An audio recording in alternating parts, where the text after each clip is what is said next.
नमस्कार मित्रांनो, digital Marathi info या आपल्या यूट्यूब चॅनलवरती तुमचे स्वागत आहे। मित्रांनो, माझी बहीण लाडकी योजनेमध्ये अत्यंत मोठे बदल करण्यात आलेले आहे। या योजनेमध्ये 7 मोठे बदल करण्यात आलेले आहे। अर्जाची मुदत वाढ असेल, अविवाहित महिलांना लाभ असेल, उत्पन्नाचा दाखला असेल, डोमासाईल दाखला असेल, जमिनीची अट असेल, वयाची अट असेल, या सर्वांचे जे काही बदल आहेत ते काय बदल आहेत हे या व्हिडिओच्या माध्यमातून आपण जाणून घेणार आहे।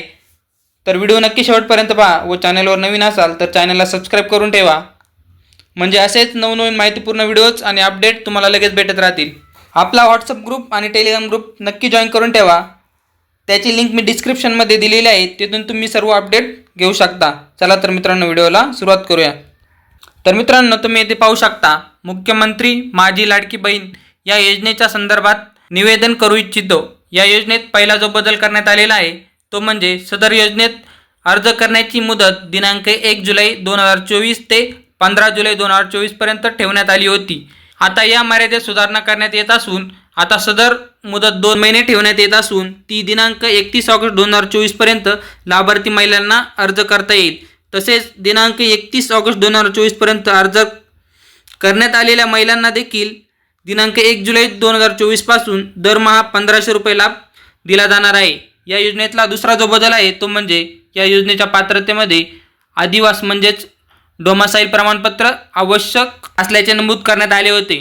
आता लाभार्थी महिलाकडे आदिवास प्रमाणपत्र उपलब्ध नसेल तर त्याऐवजी आता हे जे खाली दिलेले डॉक्युमेंट आहे त्यापैकी एक डॉक्युमेंट तुम्हाला दिले तरी चालेल। यामध्ये 15 वर्षापूर्वीचे जे रेशन कार्ड आहे ते, मतदान ओळखपत्र, शाळा सोडल्याचे प्रमाणपत्र, जन्म दाखला, या चारींपैकी कोणतेही एक जर प्रमाणपत्र असेल ते येथे ग्राह्य धरले जातील। या योजनेतला तिसरा जो मोठा बदल आहे तो म्हणजे सदर योजनेतून जी 5 एकर शेतीची जी अट आहे ती आता वगळण्यात आलेली आहे।